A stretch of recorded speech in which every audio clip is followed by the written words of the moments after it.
د زنانو په خېټه کې دننه چې کوم ماشومي او د هغه نه چې کوم ګیر چاپېره اوبه تاو شوي وي نو دا اوبه څه دپاره تاو شوي وي او دې ماشوم ته څه فایده ورکوي دا اوبه او دې اوبو ته امنیوټیک فلویډ ویلی شي په میډیکل کې. نو د ټولو نه اول که چېرې زنانه په خېټه باندې ووهلی شي یا د بهر طرفه څه زور پرې راشي نو دا اوبه دا ماشوم د دې زور او د دې د وهلو چې کم زور دی د هغې نه بچ کوي. او دویم دا چې ماشوم ته دننه کم ټمپریچر پکار دی یعنی کم ماحول ورته پکار دی نو دا اوبه د دې ماشوم دپاره دا ماحول پرووایډ کوي او ټمپریچر ورته بهتر ساتي. او دریم دا چې دا اوبه ماشوم تیروي او واپس یې بیا راګزاروي چې د دې په ذریعه باندې د ماشوم والا کم چې د خوراک لار د هغه جوړیږي کم ته چې ډایجسټیو سیستم ویلی شي او د دې سره د ماشوم چې کمې پیپړې دي هغه هم جوړیږي. او څلورم دا چې د دې اوبو په ذریعه باندې ماشوم دننه غیر چاپېره په اسانتیا سره تابیدي شي چې د دې په ذریعه باندې د ماشوم چې کمې پټې دي هغه هم جوړیږي او کم چې اډوکي دي هغه هم جوړیږي.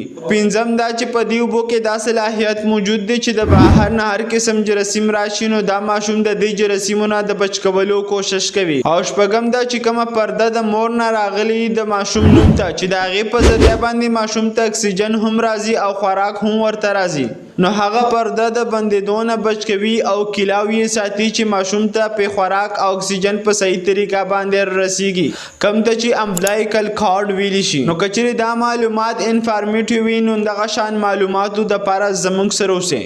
او د خپل صحت خیال ضرور ساتئ. شکریه. الله حافظ.